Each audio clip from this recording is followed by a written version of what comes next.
Assalamualaikum warahmatullahi wabarakatuh. Kami dari kelompok 3 ingin mepresentasikan tugas mata kuliah Statistika Probabilitas Terapan dengan materi desentil. Dengan anggota kelompok yang pertama yaitu saya sendiri sebagai Alvin Askaputra Haryanto dengan NPM 2012 4118, dan sebelah kanan saya Muhammad Noval Fawasadian dengan NPM 2012 4917. dan sebelah kiri saya. Noval Zaki Saputra dengan NPM 21124038. Kali ini saya akan menjelaskan apa itu desentil. Status istilah tidak ada dalam literatur resmi statistika. Penggabungan dua istilah serupa yaitu desil dan persentil. Desil membagi data menjadi 10 bagian sama besar per 10%. Persentil membagi data menjadi 100 bagian sama besar per 1%.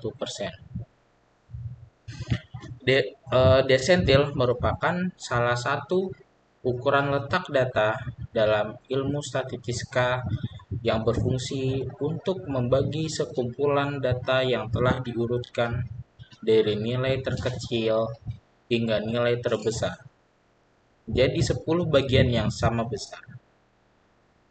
Karena proses pembagian ini menghasilkan 10 kelompok data, maka terdapat 9 titik pembatas nilai desentil yang disimbolkan secara hierarkis mulai dari desentil ke-1 atau D1 hingga desentil ke-9 atau D9.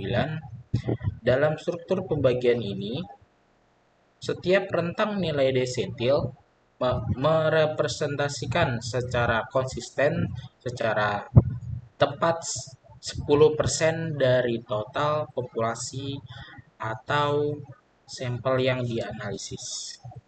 Sebagai contoh referensi yang krusial, titik tengah pembagian atau desentil ke-5 atau D5 secara matematis selalu memiliki nilai yang ekuivalen atau sama dengan nilai median atau nilai tengah, karena sama-sama membagi data secara tepat 50% di bawah dan 50% di atasnya. Apa gunanya desentil di kehidupan nyata?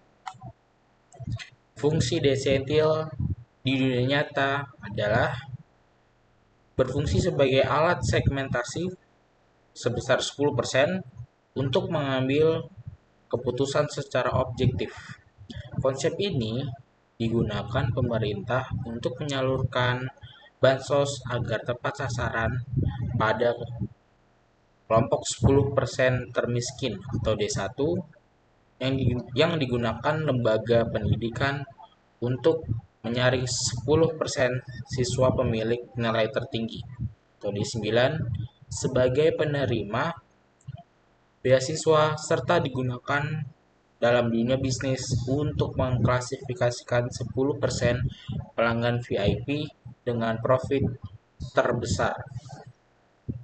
Dalam implementasi skala besar, pemangku kebijakan seperti jajaran direksi perusahaan maupun menteri keuangan tidak mungkin melakukan peninjauan terhadap jutaan baris data mentah yang belum terstruktur. Pada titik inilah analisis desentil berfungsi sebagai instrumen statistika yang strategis yang mereduksi kompleksitas data bervolume besar atau big data dengan cara mengelompokkannya secara hierarkis ke dalam 10 klasifikasi yang terstruktur dan komparabel. Melalui pendekatan kuantitatif ini, data yang semula bersifat heterogen dan masih dapat disederhanakan menjadi indikator-indikator posisi yang objektif. Hal ini memungkinkan para pengambil keputusan untuk melakukan analisis tren, mengidentifikasi kesenjangan, serta merumuskan strategi berbasis data atau data-driven policy, serta cepat dan akurat tanpa kehilangan esensi dari sebaran populasi yang ada. Contoh aplikasi analisis dalam berbagai sektor. Yang pertama, ada penetapan kebijakan bantuan sosial dan garis kemiskinan oleh pemerintah. Pemerintah melalui lembaga otoritas seperti Badan Pusat Statistik atau BPS maupun Tim Nasional Percepatan Penanggulangan Kemiskinan atau TNP2K mengimplementasikan analisis desentil untuk memetakan tingkat kesejahteraan sosioekonomi masyarakat secara akurat. Dalam mekanismenya, seluruh populasi penduduk diurutkan berdasarkan indikator pendapatan atau pengeluaran rumah tangga. Kemudian dibagi menjadi 10 tingkatan variabel yang disebut dengan desentil 1 hingga desentil 10. Desentil 1 hingga desentil 4 merupakan kelompok 40% masyarakat dengan tingkat pendapatan terendah. Klaster ini menjadi target utama jaring pengaman sosial seperti penyaluran bantuan sosial atau Bansos, program Kartu Indonesia Pintar atau KIP, dan alokasi subsidi komoditas energi. Selanjutnya desentil 10 merupakan kelompok 10% masyarakat dengan pendapatan tertinggi. Segmentasi ini digunakan oleh Direktur Jenderal Pajak sebagai instrumen pengawasan kepatuhan wajib pajak berkekayaan tinggi guna mengoptimalisasikan penerimaan negara. Yang kedua, ada evaluasi kinerja operasional dan manajemen mitra perusahaan teknologi. Perusahaan berbasis teknologi berskala besar memanfaatkan analisis desentil sebagai instrumen harian untuk mengevaluasi performa efisiensi mitra pengemudi serta volume penjualan merchant. Pendekatan ini memungkinkan pihak manajemen operasional menetapkan struktur insentif dan kebijakan secara proporsional. Data akumulasi pendapatan harian seluruh mitra dikumpulkan secara berkala dan diklasifikasikan ke dalam 10 fraksi desentil. Mitra yang berada pada desentil D9 dan D10, mereka yang termasuk dalam 20% performa pendapatan tertinggi. Secara otomatis diidentifikasikan sistem untuk menerima apresiasi berupa predikat mitra, teladan, dan kompensasi bonus tambahan. Sebaliknya, mitra yang berada pada desentil 1 akan masuk dalam radar pemantauan performa guna dilakukan analisis komprehensif, baik terkait kebutuhan program pelatihan ulang maupun identifikasi kendala teknis pada akun kemitraan. Yang selanjutnya ada standarisasi penilaian makro pada sektor pendidikan nasional. Pada pelaksanaan ujian berskala nasional, seperti ujian tulis berbasis komputer atau UTBK, penggunaan parameter rata-rata hitung min dinilai kurang representatif apabila sebaran data memiliki deviasi skor yang ekstrim. Oleh karena itu, analisis desentil digunakan sebagai alternatif evaluasi performa yang lebih objektif. Pendekatan desentil memungkinkan institusi pendidikan tinggi melihat posisi kompetensi relatif seorang peserta terhadap keseluruhan populasi ujian secara presisi. Apabila seorang peserta meraih skor di atas desentil 8 atau D8, hal tersebut mengindikasikan bahwa kemampuan akademik peserta tersebut secara statistik lebih tinggi daripada 80% total seluruh peserta ujian nasional pada periode tersebut, sehingga menyederhanakan proses pemeringkatan seleksi di tingkat universitas. Selanjutnya, jenis-jenis dari desentil. Apa itu desentil data tunggal? Desentil data tunggal adalah nilai yang membagi sekumpulan data yang sudah diurutkan menjadi 10 bagian sama banyak. Karena dibagi 10, maka totalnya ada 9 nilai desil D1 sampai D9. Pengertian lanjutan desentil data tunggal. Dalam konteks statistika deskriptif, desentil data tunggal dipahami sebagai nilai pembagi yang digunakan ketika peneliti berhadapan dengan sekumpulan data yang masih bersifat mentah, acak, dan umumnya berskala kecil. Karakteristik utama dari data tunggal adalah sifat nilainya yang eksplisit, mandiri, dan diskret, di mana setiap angka mewakili identitas asli dari satu objek observasi secara utuh tanpa mengalami modifikasi atau peringkasan. Pengertian lanjut dari metode ini menekankan bahwa desentil bertindak sebagai penanda posisi ruang. Ketika data tunggal diurutkan secara hierarkis dari yang terkecil hingga terbesar, terbentuklah sebuah barisan linear yang teratur. Titik-titik desentil inilah yang kemudian memotong barisan tersebut menjadi 10 segmen populasi dengan jumlah anggota yang sama rata.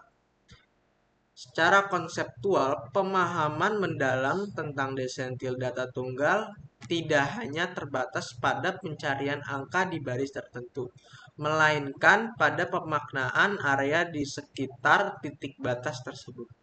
Sebagai contoh, ketika kita menetapkan desentil pertama, esensi pemahamannya adalah bahwa nilai tersebut menjadi batas atas bagi 10% kelompok data terendah, sekaligus menjadi batas bawah bagi 90% kelompok data di atasnya. Keunikan konseptual juga terjadi pada desentil kelima, yang secara filosofis dan matematis memiliki pengertian yang sama persis dengan nilai tengah atau median. Hal ini dikarenakan desentil kelima membelah barisan data tunggal tepat di titik pusat distribusi, memisahkan setengah populasi bagian bawah dengan setengah populasi bagian atas. Tantangan konseptual pada data tunggal muncul jika posisi desentil berada di antara dua nilai yang berurutan, sehingga pengertian nilai desentil di sini bergeser menjadi sebuah nilai estimasi proporsional yang menjembatani jarak di antara kedua data yang mengapitnya.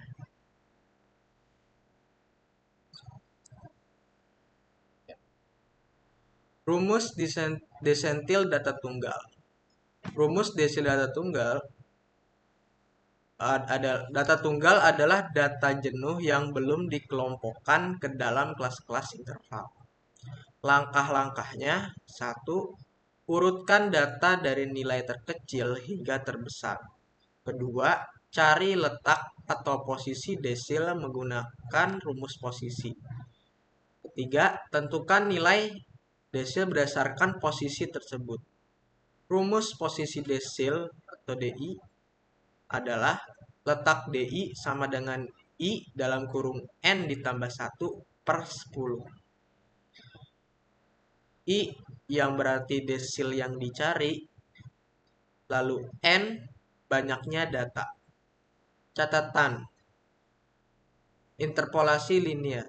Jika hasil perhitungan posisi berupa angka desimal, misal dalam posisi D3 sama dengan 5,4, maka nilai desil dihitung dengan rumus DI sama dengan X5 ditambah 0,4 dalam kurung X6 dikurang X5, di mana X5 adalah data urutan kelima dan X6 adalah data urutan ke-6. Yang kedua, apa itu desentil data kelompok? Desentil data kelompok adalah nilai yang membagi data dalam tabel distribusi frekuensi atau data yang sudah dikelompokkan ke dalam kelas-kelas interval menjadi 10 bagian yang sama banyak. Desentil data kelompok memiliki landasan filosofi yang sepenuhnya berbeda karena digunakan ketika volume data sudah sangat besar, masif, dan telah mengalami proses reduksi ke dalam bentuk tabel distribusi frekuensi. Pengertian lanjut dari desentil data kelompok berakar pada konsep kontinu dan probabilitas ruang. Beberapa dengan data tunggal yang nilainya terlihat jelas pada baris tertentu. Identitas asli dari setiap titik data pada data kelompok telah melebur dan hilang di dalam interval kelas atau rentan nilai tertentu. Peneliti tidak lagi bisa menunjuk satu angka concurrent sebagai representasi dari satu objek, melainkan harus memandang data sebagai sebuah kerapatan massa atau frekuensi yang tersebar di dalam kamar-kamar interval. Oleh karena itu, pengertian desentil pada data kelompok bergeser dari yang tadinya menunjukkan posisi fisik data menjadi mengeliminasi nilai batas teoritis di dalam suatu ruang kontinu. Di sini desentil dipahami sebagai sebuah titik koordinat pada grafik distribusi yang memisahkan akumulasi frekuensi. Data menjadi 10 bagian yang profesional. Penentuan desentil data kelompok tidak lagi melihat hubungan antar individu, melainkan menganalisis karakteristik internal dan dari kelas tempat desentil itu berada. Pengertian ini melibatkan pemahaman tentang seberapa padat data di dalam kelas tersebut, frekuensi internal, dan seberapa banyak volume data yang sudah terlampaui dari kelas-kelas sebelumnya atau frekuensi kumulatif. Dengan demikian, nilai desentil yang dihasilkan pada data kelompok bukanlah nilai real. Bukanlah nilai real yang ada pada data mentah, melainkan sebuah nilai pendekatan ilmiah yang mempresentasikan batas imajiner 10% populasi di dalam struktur distribusi yang padat. Rumus desentil data kelompok. Data kelompok biasanya disajikan dalam bentuk tabel distribusi frekuensi yang memiliki interval kelas. Rumus nilai desil D DI sama dengan TB plus I pangkat I per 10 N dikurang FK per F terus dikali P. Keterangan komponen rumus yaitu DI, nilai desil terhadap I. TB, tepi bawah kelas desil atau batas bawah yaitu 0 dikurang 0,5. I yaitu sama dengan urutan desil yang dicari 1, 2, 3, sampai 9. N sama dengan jumlah seluruh frekuensi atau total sampel. FK, frekuensi kumulatif sebelum kelas desil. F sama dengan frekuensi dari kelas desil itu sendiri. P sama dengan panjang kelas desil atau interval kelas.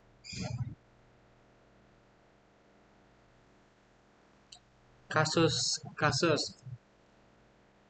Terdapat kasus pertama, yaitu nilai ujian matematika mahasiswa teknik sebuah kelas berisi 30 mahasiswa mengikuti ujian kalkulus. Dosen ingin mengetahui batas nilai untuk desil 3 atau D3 dan desil 7 atau D7 untuk mengelompokkan mahasiswa yang butuh bimbingan dan yang siap untuk menjadi asisten laboratorium. Terdapat tabel belum urut dan tabel yang sudah terurut. Tabel yang belum terurut terdapat 30 populasi yang bernilai 85, 67, 55, 90, 72, 40, 63, 78, 82, 100, 50, 68, 74, 88, 60, 70, 81, 92, 45, 65, 76, 83, 58, 62, 77, 89, 91, 53, 69, dan yang terakhir 80. Itu adalah 30 data populasi yang data belum urut.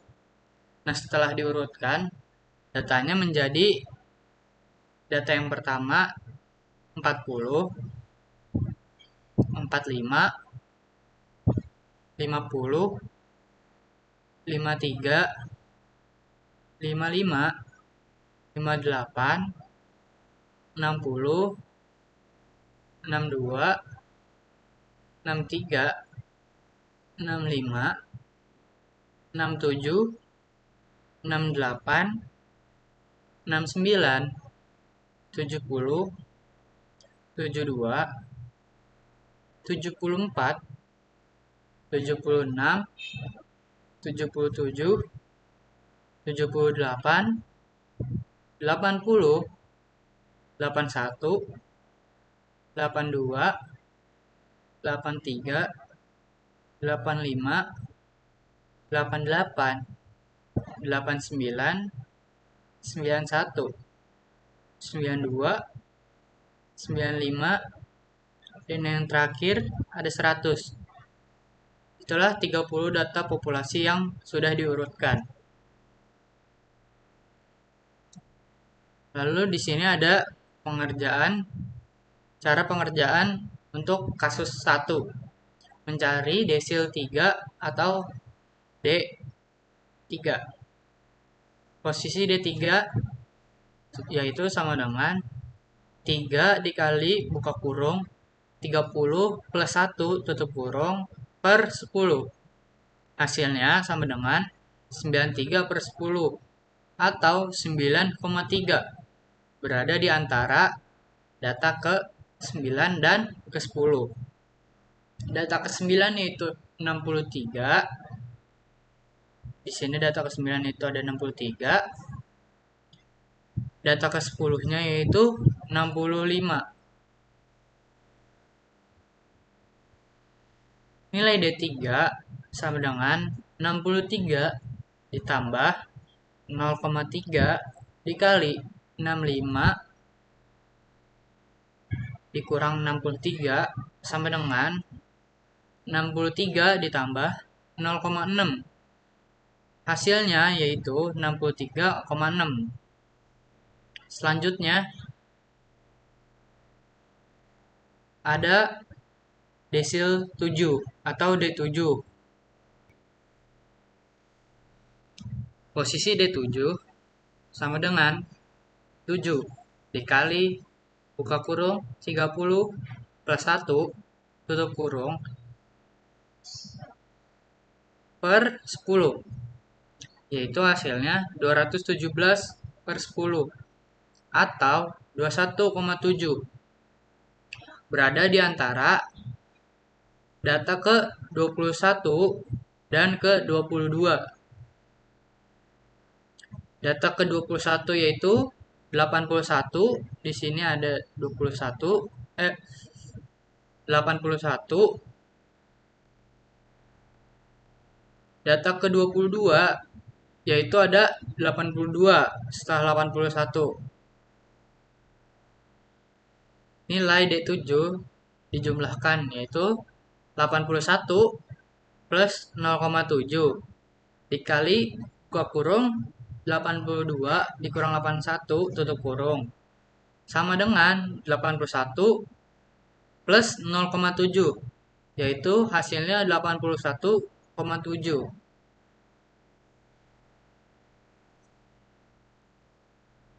Kesimpulan akhir dari kasus 1 yaitu mahasiswa dengan nilai di bawah 63,6 atau D3 masuk kelompok bimbingan khusus. Sedangkan mahasiswa dengan nilai di atas 81,7 atau D7 dipertimbangkan menjadi asisten. Pada kasus pertama ini, kita akan membedah hasil evaluasi akademik dari ujian kalkulus yang diikuti oleh 30 mahasiswa teknik.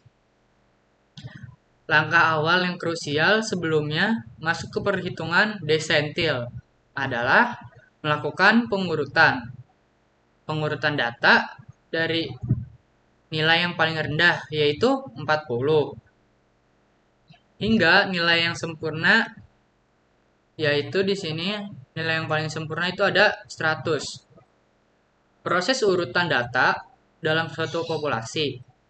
Setelah data rapi berurutan yang ada pada tabel sebelah kanan, dosen menetapkan dua indikator keberhasilan yaitu desentil 3 dan desentil 7. Saat kita mencari nilai desentil 3 atau D3, kita seolah-olah memotong posisi 30% mahasiswa dari kelompok terbawah. Berdasarkan rumus posisi desentil, letak D3 ini berada pada indeks ke 9,3 karena posisinya berupa desimal. Kita menerapkan metode ini interpolasi linear antara data ke-9 yaitu 63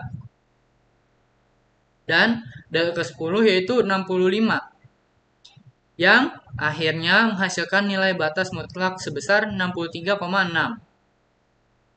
Angka ini menjadi alarm penting bagi dosen karena mahasiswa yang berada di bawah nilai 63,6 termasuk dalam kategori yang belum menguasai materi dengan baik dan memerlukan bimbingan belajar intensif atau kelas remedi sebelum ujian akhir semester.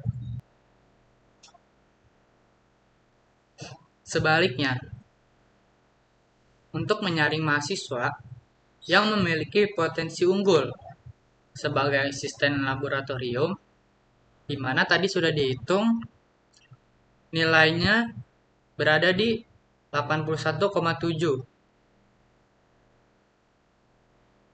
Melalui perhitungan posisi D7 terletak pada indeks ke 21,7. Nilai ini menjadi batas eliminasi yang sangat objektif. Artinya, hanya ada 30% mahasiswa berspesifikasi terbaik di kelas tersebut yang berhasil melampaui nilai 81,7. Dengan demikian, dosen tidak lagi memilih asisten berdasarkan kedekatan subjektif, melainkan berbasis data performa real yang kuat. Pada kasus satu ini, jadi sudah terhitung datanya yang terseleksi yaitu nilai yang di atas 81,7 atau D7.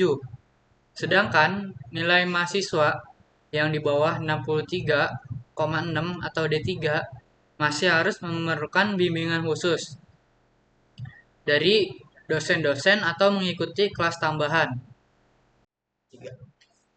Untuk kasus yang kedua, yaitu manajer operasional ingin mengevaluasi performa pendapat harian dari 30 mitra kurir untuk menentukan insentif. Kasus ini mencari nilai desil 5, D5 atau median dan desil 8. Data yang pertama, data belum terurut, yaitu ada 90, 110, 85, 130, 120, 95, 140, 105, 150, 80, 115, 125, 100, 135, 90, 160, 75, 110, 145, 100, 120, 130, 85, 95, 105, 115, 125, 140, 155, dan yang terakhir 170. Untuk data yang sudah terurutnya, yang paling kecil yaitu ada di 75 dan yang paling besar adalah 170. Mencari desil 8 atau D8, posisi D8 sama dengan 8 dikali 30 ditambah 1 yang hasilnya 248 dibagi 10 yang hasilnya 24,8. Dengan data ke-24 yaitu 140 dan data ke-25 yaitu juga sama 140. Nilai D8 sama dengan 140 ditambah 0,8 dikali dalam kurung 140 dikurangin 140 yang hasilnya adalah 140.000 atau 140.000.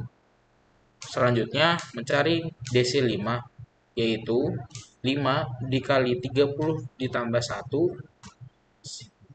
dibagi 10 sama dengan 155 dibagi 10 sama dengan 15,5. Untuk data yang ke-15-nya ada di 115 dan data ke-16-nya juga ada di 115. Untuk desil 5, 115 ditambah 0,5 dikali dalam kurung 115 dikurangin 115 sama dengan 115.000 rupiah. Kesimpulan yang diambil adalah setengah dari populasi kurir D5 berpenghasilan Rp115.000 atau kurang, sementara 20% kurir dengan performa tertinggi D8 berpenghasilan minimal Rp140.000 per hari dan berhak mendapatkan bonus. Analisis pertama tertuju pada DCT5 atau D5. Uniknya, D5 ini secara matematis memiliki nilai yang persis sama dengan nilai tengah atau median.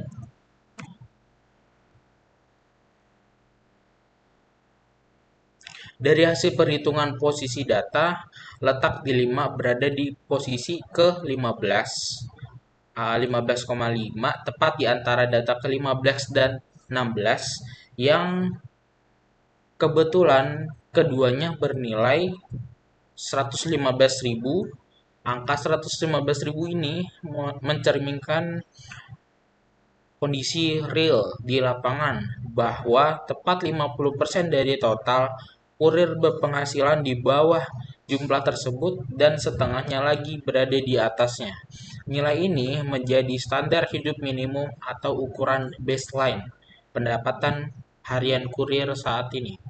Namun, untuk memotivasi para kurir, manajemen juga menetapkan batas bonus bagi kurir yang bekerja ekstra keras menggunakan D8. Posisi D8 berada pada indeks ke-24,8 di antara data bernilai 140.000. Hal ini menegaskan bahwa hanya 20% kurir dengan performa kerja tertinggi dan jam operasional paling produktif yang mampu menembus pendapatan sekitar 140.000 atau lebih dalam sehari melalui angka batas 8 ini. Manajemen bisa mengunci anggaran bonus mereka agar benar-benar tersalurkan secara eksklusif kepada para mitra kurir yang paling produktif.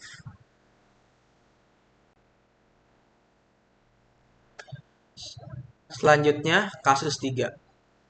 Pendataan konsumsi listrik bulanan 30 rumah untuk mencari batas hemat dan boros lewat desil 2 atau D2 dan desil 9 atau D9. Di sini ditampilkan ada data yang belum diurut, yaitu 120, 245, 310, 150, 185, 420, 210, 275, 135, 190, 350, 225, 160, 290, 380, 145, 200, 260, 315, 440, 170, 230, 280, 115, 195, 250, 305, 400, 155, dan 220. Lalu ada data yang terurut yang sudah diurutkan, yaitu 115, 120, 135, 145,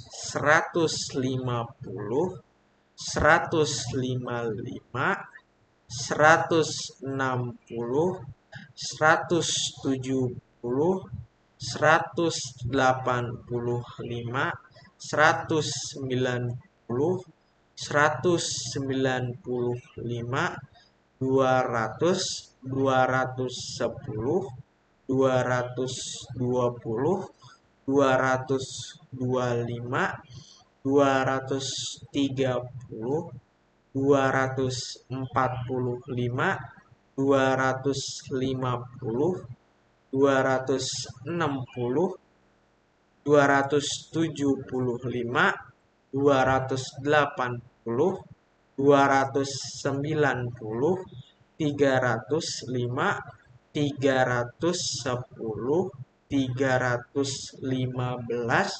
350, 380, 400, 420, 440. Lalu cara mencari desil 2 atau D2. Posisi D2 sama dengan 2 dikali dalam kurung 30 ditambah 1 dibagi 10. Yaitu sama dengan 62 dibagi 10. Yang hasilnya 6,2. Yaitu antara data ke-6 dan ke-7. Lalu data ke-6 sama dengan 155. Lalu data ke-7 sama dengan 160. Lalu nilai D2 sama dengan 155 ditambah 0,2 dikali 160 dikurang 155 sama dengan 155 ditambah 1 sama dengan 156 kWh. Lalu mencari desil 9 atau D9, yaitu posisi D9 sama dengan 9 dikali dalam kurung 30 ditambah 1 dibagi 10, yaitu 279 dibagi 10, yaitu sama dengan 27,9, yaitu antara data ke-27 dan ke-28. Lalu data ke-27 sama dengan 380. Lalu data ke-28 sama dengan 400. Nilai D9 sama dengan 380 ditambah 0,9 dikali dalam kurung 400 dikurang 380 sama dengan 380 ditambah 18. Yang hasilnya 398 kWh. Pada kasus ketiga atau yang terakhir, kita menganalisis isu lingkungan dan manajemen energi masyarakat melalui survei penggunaan listrik bulanan pada 30 rumah tangga di sebuah rukun warga. Mengingat pentingnya gerakan hemat energi saat ini, pengurus RW menggunakan analisis statistika desentil untuk memetakan perilaku konsumsi listrik warganya secara adil. Setelah seluruh data diurutkan dari yang paling hemat, yaitu 115 kWh, hingga rumah yang paling boros dengan konsumsi 440 kWh. Kita menguji data tersebut menggunakan batas desentil 2 atau D2 dan desentil 9 atau D9. Mari kita tinjau kelompok warga yang ramah lingkungan melalui desentil 2 atau D2. Nilai D2 mencerminkan ambang batas untuk 20% rumah tangga dengan konsumsi energi terendah. Melalui perhitungan posisi pada indeks ke 6,2 dan diinterpolasikan antara nilai 155 kWh dan 160 kWh, didapatkan angka final sebesar 156 kWh. Ini mengindikasikan bahwa rumah tangga yang mengonsumsi listrik di bawah 156 kWh adalah kelompok warga teladan yang sukses menerapkan efisiensi energi dan layak diberikan apresiasi atau insentif berupa potongan iuran kebersihan oleh pengurus RW.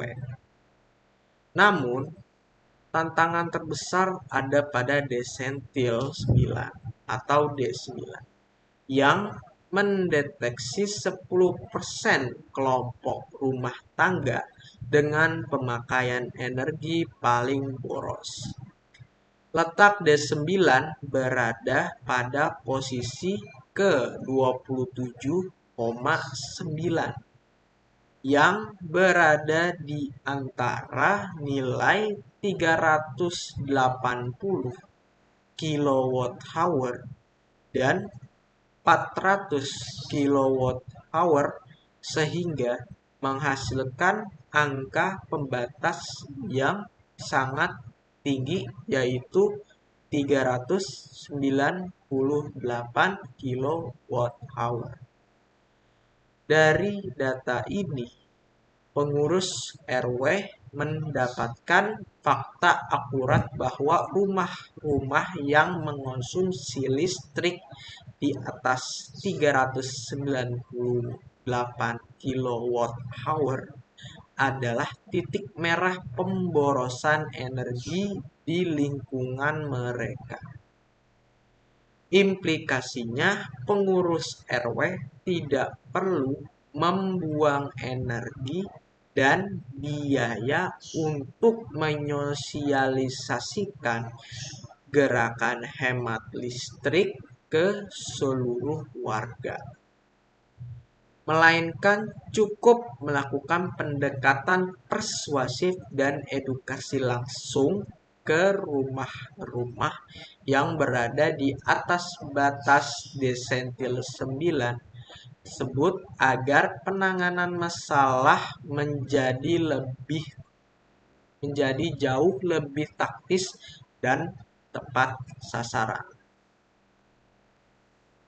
Simpulan. Kelompok rumah tangga hemat 20% terbawah atau D2 memakai daya maksimal 156 kWh, sedangkan 10% rumah tangga paling boros D9 mencatat konsumsi energi di atas 398 kWh. Terakhir, kesimpulan. Analisis desentil merupakan instrumen strategis yang berfungsi mereduksi kompleksitas big data dengan membagi populasi menjadi 10 klaster terstruktur, sehingga memungkinkan para pengambil kebijakan di sektor publik, korporasi, maupun pendidikan untuk merumuskan strategi berbasis data, yaitu data-driven policy secara cepat, objektif, dan tepat sasaran. Sebagai akhir dari seluruh rangkaian pembahasan kita hari ini, mari kita refleksikan kembali apa yang sebenarnya menjadi esensi dari analisis desentil ini. Pernyataan bahwa analisis desentil merupakan instrumen statistika strategis yang berfungsi mereduksi kompleksitas big data dengan membagi populasi menjadi 10 klaster terstruktur. Bukanlah sekedar susunan kalimat teoritis di atas kertas, ini adalah sebuah paradigma baru dalam cara kita membaca dan mengolah informasi di era modern. Coba kita bayangkan realitas yang dihadapi oleh para pengambil keputusan saat ini. Kita hidup di tengah ledakan informasi yang luar biasa. Seorang menteri, jajaran direksi korporasi, hingga kepala lembaga pendidikan nasional setiap harinya dibombardir oleh jutaan baris data mentah yang bersifat masif, acak, dan heterogen. Menatap jutaan baris data tersebut secara mentah jelas merupakan hal yang mustahil dan tidak efisiensi. Disinilah analisis desentil hadir sebagai jembatan yang sangat efektif. Desentil bekerja dengan cara memotong kerumitan tersebut tanpa sedikit pun menghilangkan karakteristik asli dari sebaran populasi yang ada. Ia menyederhanakan yang rumit, menjinakkan big data, dan menyajikannya dalam 10 kotak klasifikasi yang sangat rapi dan komparabel, mulai dari desentil 1 hingga desentil 9. Terima kasih atas perhatiannya, antusiasme, dan diskusi luar biasa sepanjang presentasi ini. Semoga materi desentil ini dapat kita terapkan dengan bijak dalam studi maupun dunia kerja masa depan. Kurang lebihnya mohon maaf. Kami dari kelompok 3. Wassalamualaikum warahmatullahi wabarakatuh.